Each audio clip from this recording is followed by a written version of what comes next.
Okay, so let's see what questions do we have in our Q&A. I have copied questions from Slido. Let's see if there are any new. Maybe something has appeared. Is how to make sense of the product model for product teams. And an example was a product trio, platform product teams.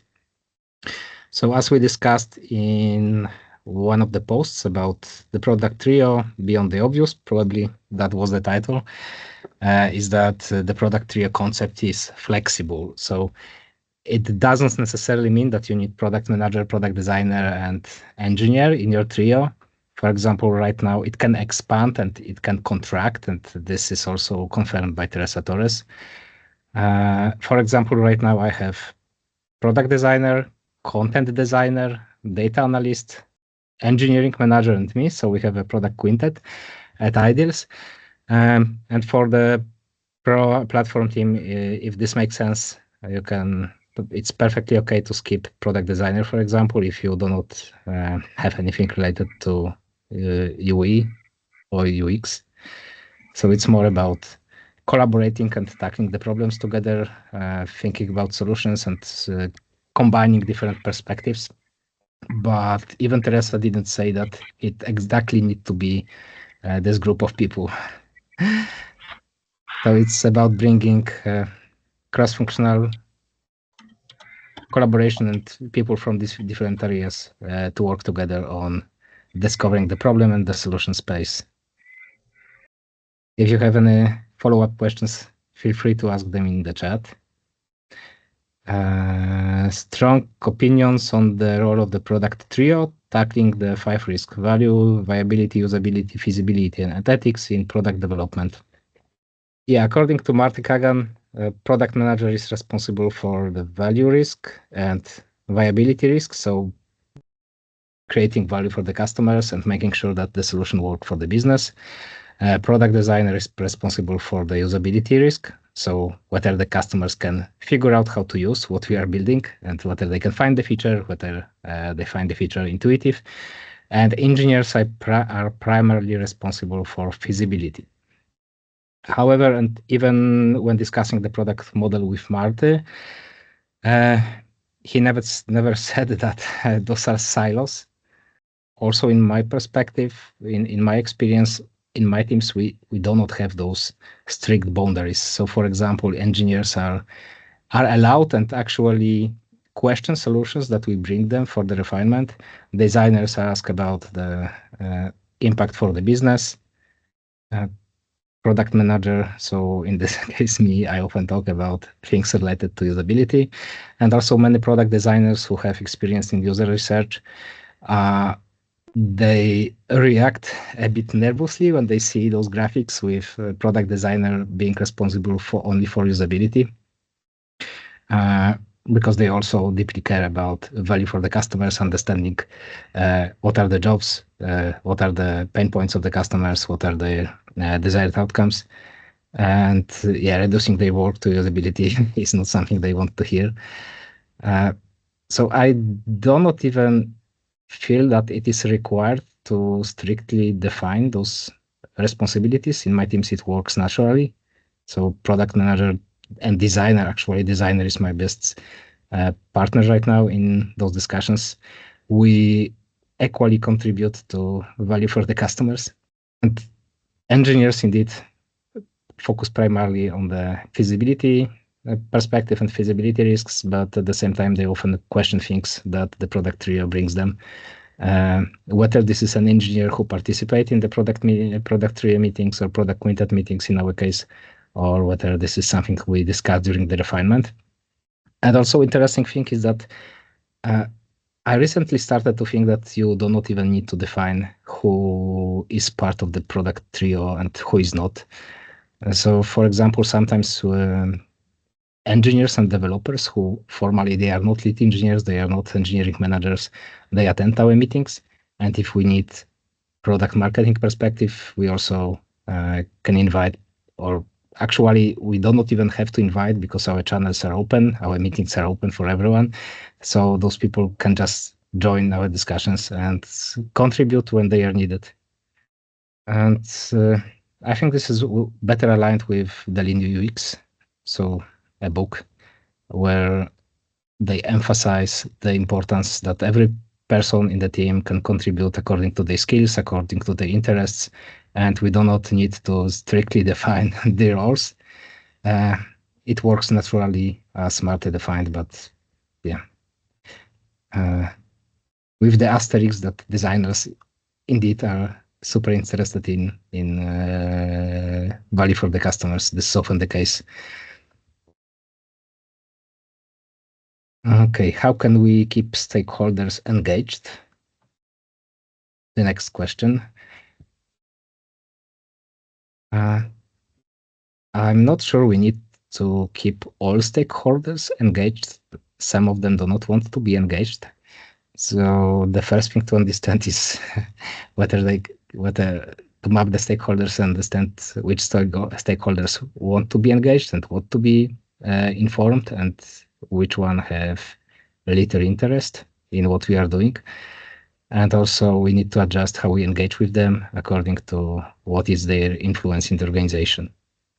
So this is the typical stakeholder mapping. You can find a template in our free product management templates, where according to the influence and according to how interested people are, we engage them differently.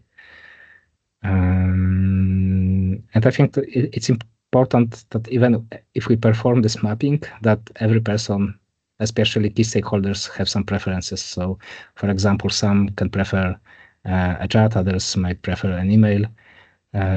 For some of the key stakeholders, it's enough that you present very short information that everything is okay, the risks are under control, and we will inform you about the next step. And some really like diving into the details, so it is also important to understand what is the type of the messaging and what communication the specific stakeholders expect.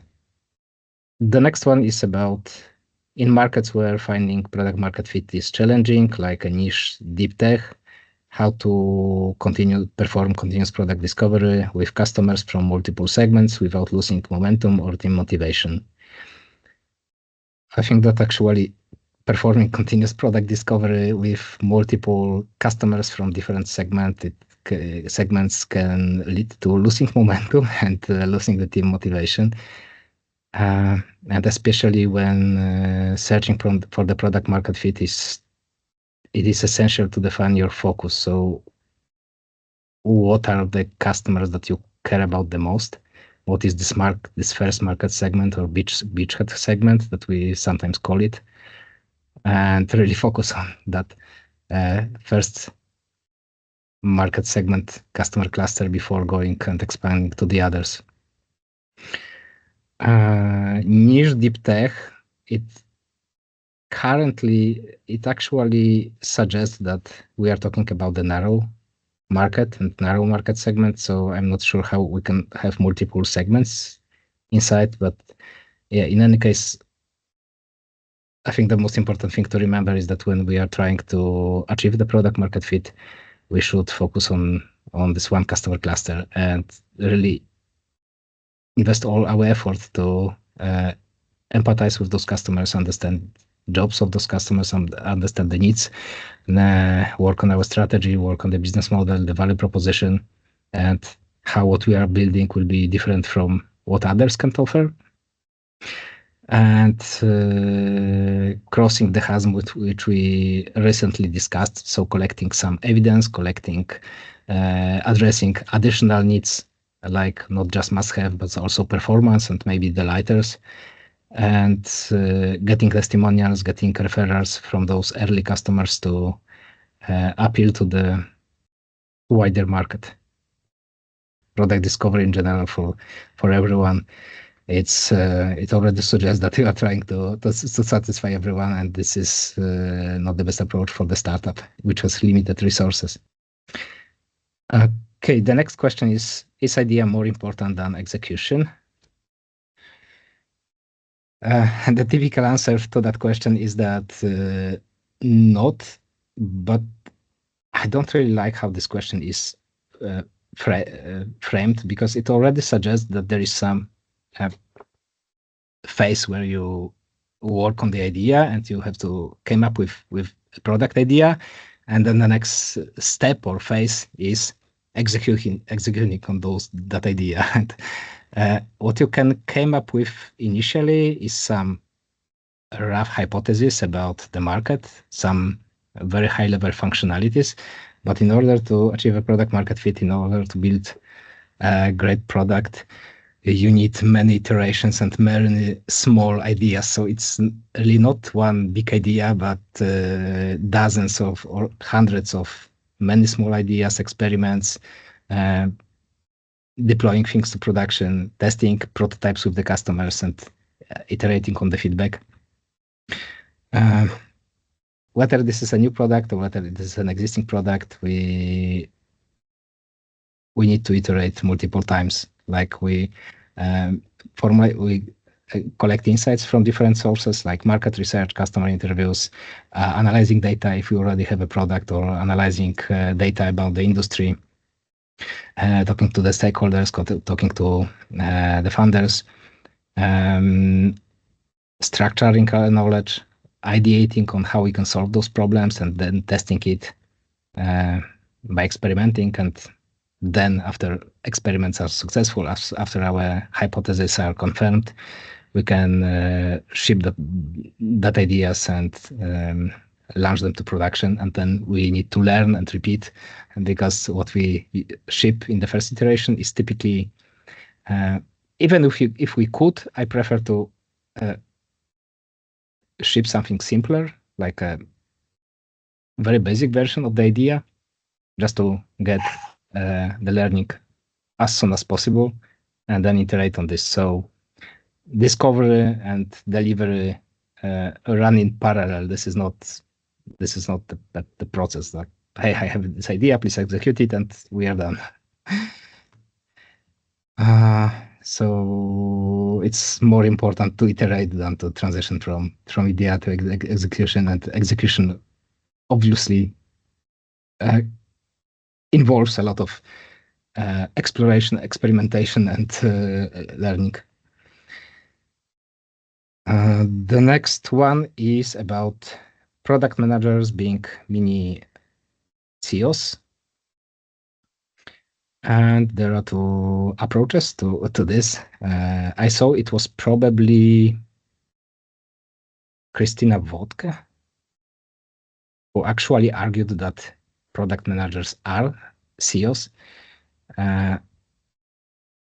but in a sense that CEO doesn't necessarily have to lead with control, and they can also be good leaders who influence people differently. But I think that when we talk about PMs, mini CEOs, what people usually mean is that product manager has some authority and can make ultimate decisions. And even if CEO doesn't use his or her authority, they still have it. And as a product manager,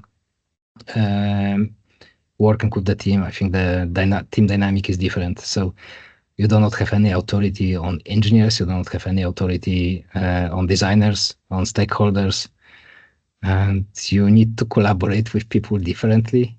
So you need to earn trust.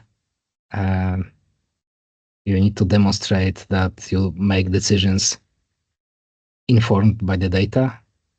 You need to demonstrate that you know your customers, know your market, that you did your research. And also you need to earn trust by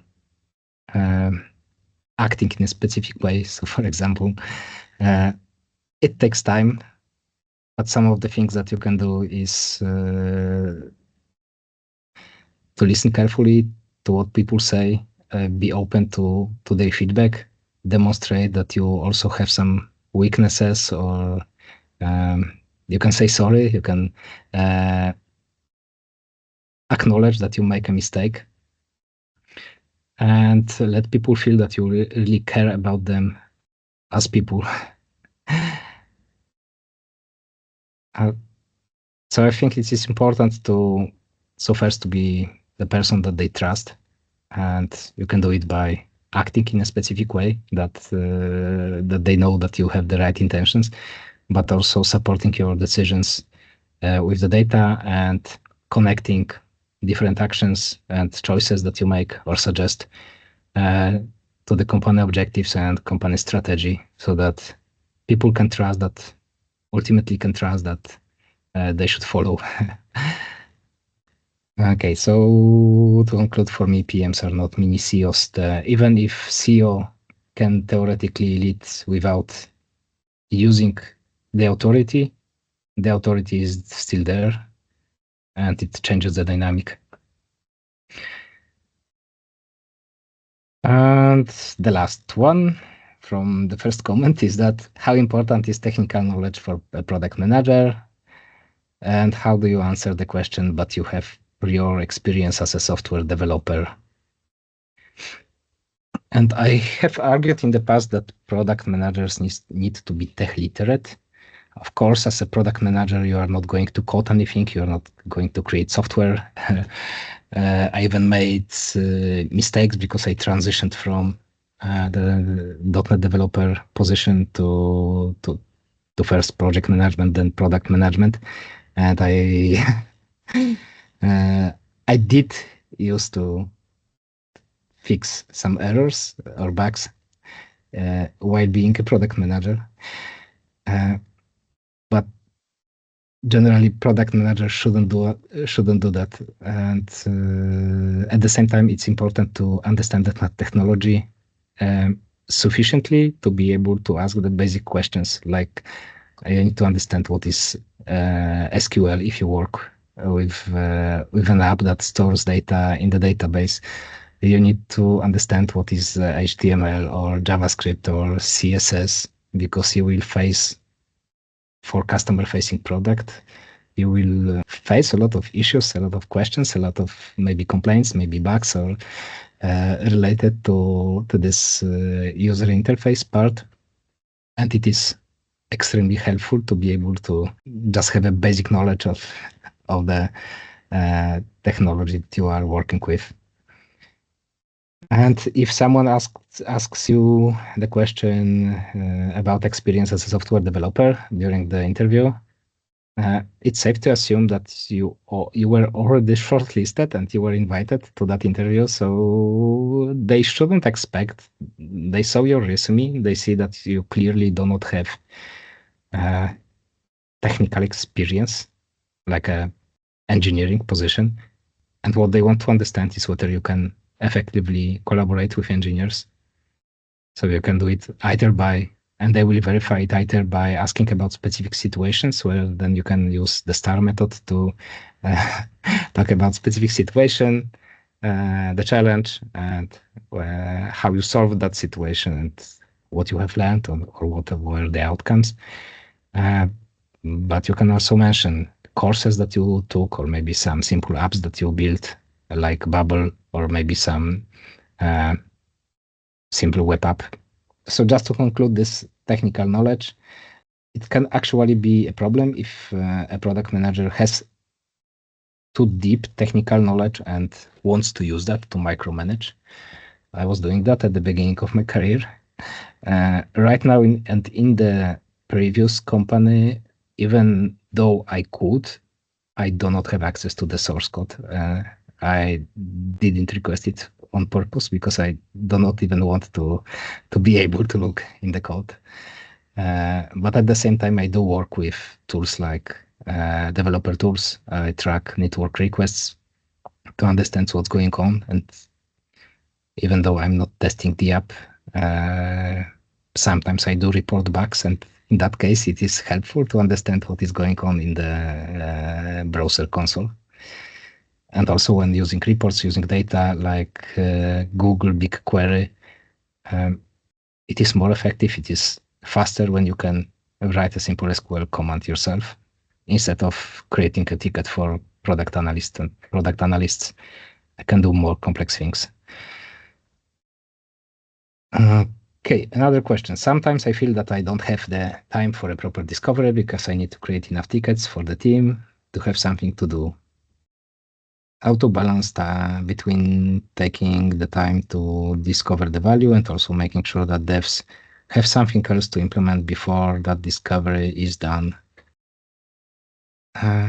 Yeah, so the issue with with that is that the product discovery is not there to take away your time. The goal of the product discovery is to ensure that the tickets that you will create for developers, that those will be the right things to build.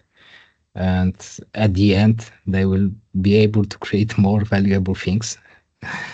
So, so how to balance the time? I would like to understand how detailed those tickets are. Right now, I write all the user stories myself, but those are, well, I do not do it fully myself because they are the result of product discovery and working in our product quintet. So the user story uh, contains information about why what we are building is important, some connection to the goals or the user problem, or how it will help us capture value for the business, like 1, 2 sentences. Then there is very short description, maybe 1, maybe 2 paragraphs about what we are trying to do, and acceptance criteria about 6, 8 points. Those are not detailed tests.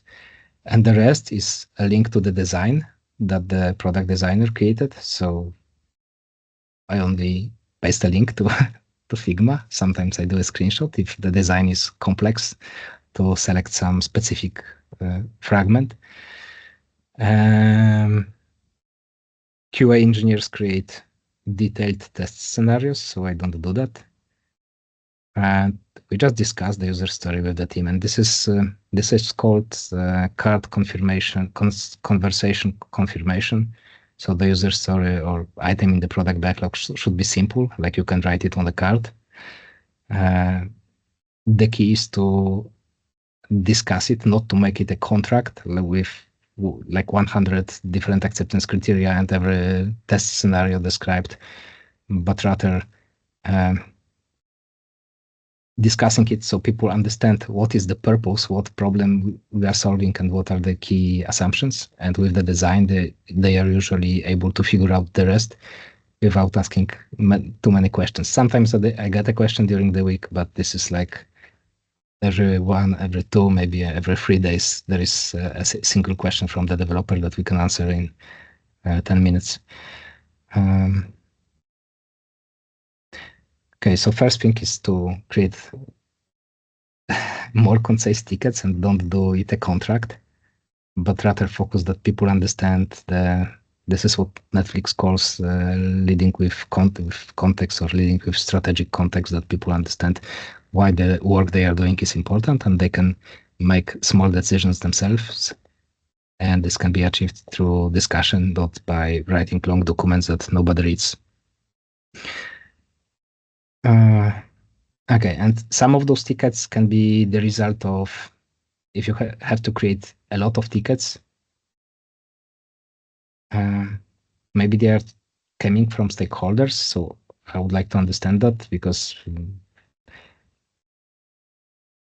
if you get a feature request, this is some kind of hypothesis that needs to be verified, and you can look at the past tickets and see how many of them worked and how many of them didn't, and if your customers are happy or they are not happy, and what are the key metrics like customer satisfaction or customer effort score.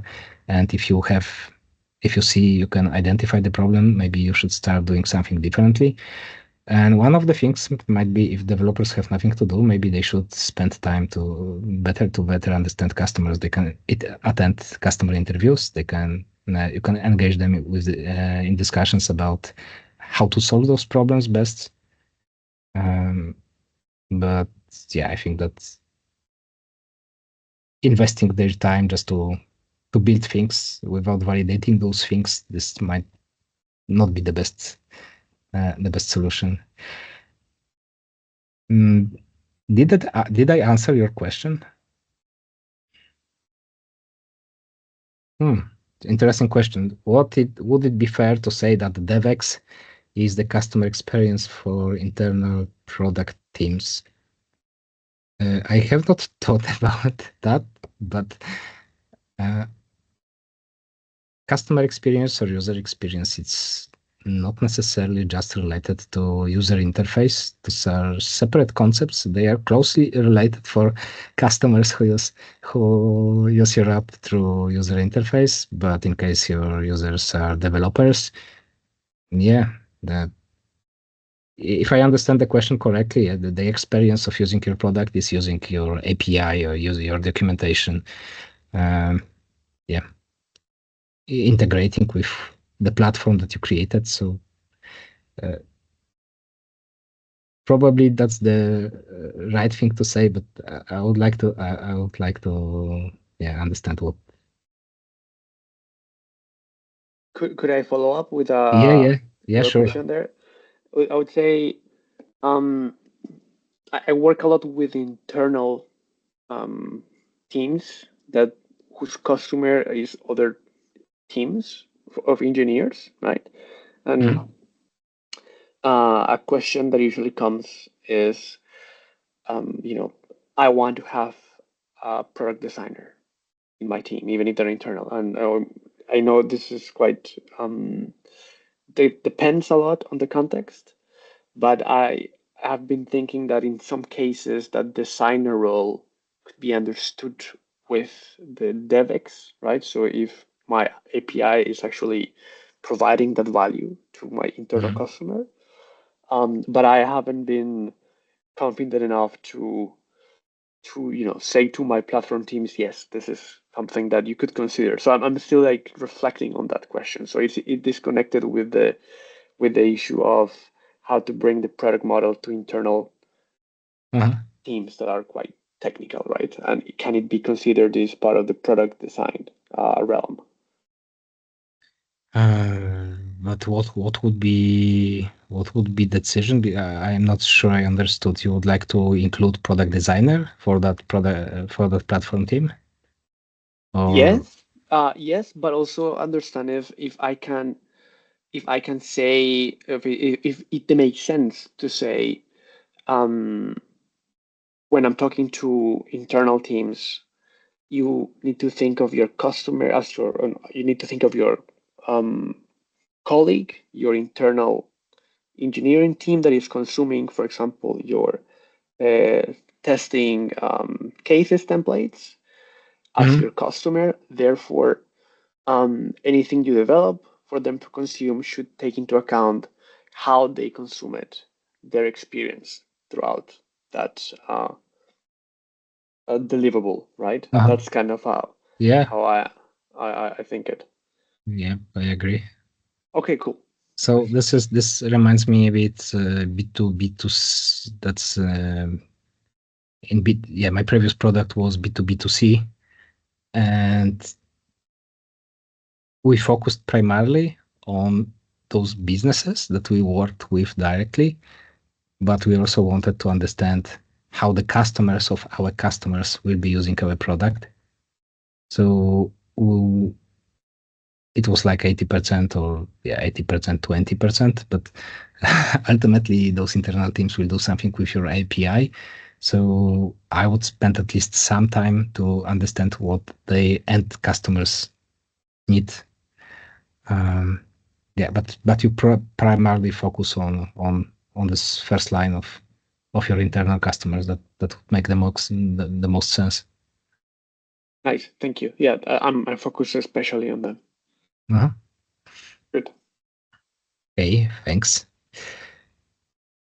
Can you tell me more about your transition from project to product?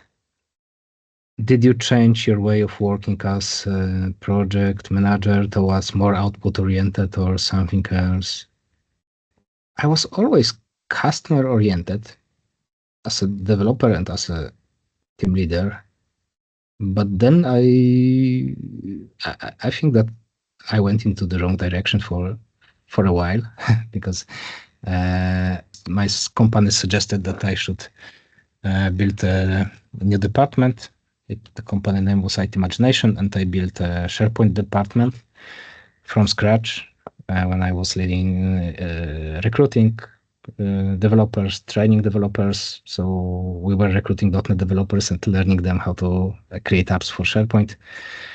I was responsible for marketing, sales, and everything else. And that company influenced me a lot in a sense how we run our projects and how we manage the team. So I shared it probably some time ago on LinkedIn that I was, even though I didn't do it as a team leader, as a project manager, I started micromanaging and getting into every detail that we were working on. And my teams were disengaged, and the more I tried to control them, the more disengaged they were. So I even blamed people for that. But I think that after some time I understood. But then I started my startup. I left that company. I started a startup. I was influenced. Probably it was an agile conference, but I was also influenced by Marty Kagan's work a lot, and I started trying a new approach. So the new approach was to trust the people more, as I did as a team leader previously, and just trust more that I was comfortable with, even though it was about my money and my company. So it was difficult to detach emotionally from achieving the best possible results. But it's over time it's started working much better. And I also did that transition when after I left the startup, I further changed my approach to even more trust and even more manage with the context. It was just easier when you change the company and you meet people who are not used to work in a specific way to start collaborating differently. And in my previous company, in Regiondo, and in the current company, Ideals, I have really great teams. And I have engineers who question things and can, during the refinement, they can ask about the value for the customers, value for the business. They can suggest alternative solutions. So they are not just waiting for the orders. In the quintet, I have designers who probably came up with 50% of ideas. So even though I facilitate the discussion typically, and bring some insights or data or business perspective, most of the ideas came from the team, from engineers, from designers, and they are great sparring and thought partners for those discussions. And when we do a release, I can take a vacation, and I'm sure that the team will handle it themselves because I don't release anything. If there is a bug, they know what to do with this. So I can really focus on strategy and discovery and do not care much or do not worry much about delivery. Of course, I track the metrics, I verify the outcomes. I use HIP, like data product analytics. I use BigQuery from Google, Clarity. So this is a Microsoft tool to analyze session recordings. But there is really nothing in delivery that I need to do on a daily basis. Engineers and engineering manager just tackle it themselves. I'm not sure I answered how to make that change. I know how that the change happened for me. I think many people have that problem. Many PMs with more than a few years of experience have been in project management before, and many have transitioned. But to be output oriented, so first thing I will add this, to be output oriented, you first need to define those outputs. So you need to ask your stakeholders about objectives, and or if you are a product leader, you need to task your teams with what you want them, what problems you want them to solve, and how you will measure the success.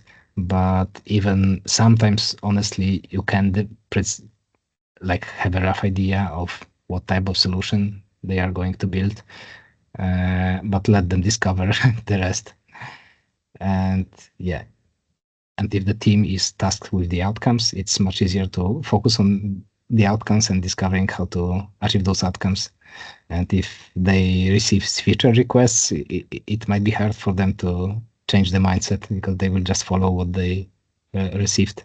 Okay, and probably the last question, how to become a great PM? I have experience in startup, had one for 2.5 years. Okay, what is the PM design learning path? So the most important area for a product manager is product discovery. Because you don't know how to code, and you cannot deliver things. You can observe the things being delivered, but you are primarily responsible for what happens before the delivery starts, and like for every idea. Not that there is a discovery phase. So I can recommend the course Continuous Product Discovery, but there are also a lot of posts about interviewing customers, analyzing surveys, experiments that you can perform. I think that the best place to start would be to focus on product discovery and reading everything related to exploring the problem and solution space. If you contact me on Slack, I can send you specific links and materials. And yeah, other than that, but those are competencies that support product discovery is communication with stakeholders, because you need to ensure that what you are building will be viable for the business. So a lot of collaboration with marketing, with different stakeholders, sometimes with finances, sometimes with legal, with engineering, and developing communication skills. Product marketing, at least the basics of the marketing, because you, in order to understand how product creates value for the business, you need to understand how the product is marketed and how you acquire customers, how you activate them, how customers flow through the entire funnel, just to be aware of how other departments work with your customers, how they activate them, how they retain them. Yeah, but it all starts with, at least at the basic level, just continuous product discovery, and yeah, then you can add additional elements: market research, product marketing, more advanced experiments. Yeah, communication with others comes naturally, and probably as you have worked in startups, you have an experience of working with a lot of different people, because in startups you typically wear a lot of hats. The meeting has been planned for 45 minutes. So for 0 to 1 journey, there is an article about achieving product market fit, but also if you ask me a question, so in Ask Anything on Substack, I'm happy to answer them in a text form, or we can discuss about those topics the next time. Thank you for today. Thank you for spending your time with me, and I hope we will see each other again. Take care. Bye.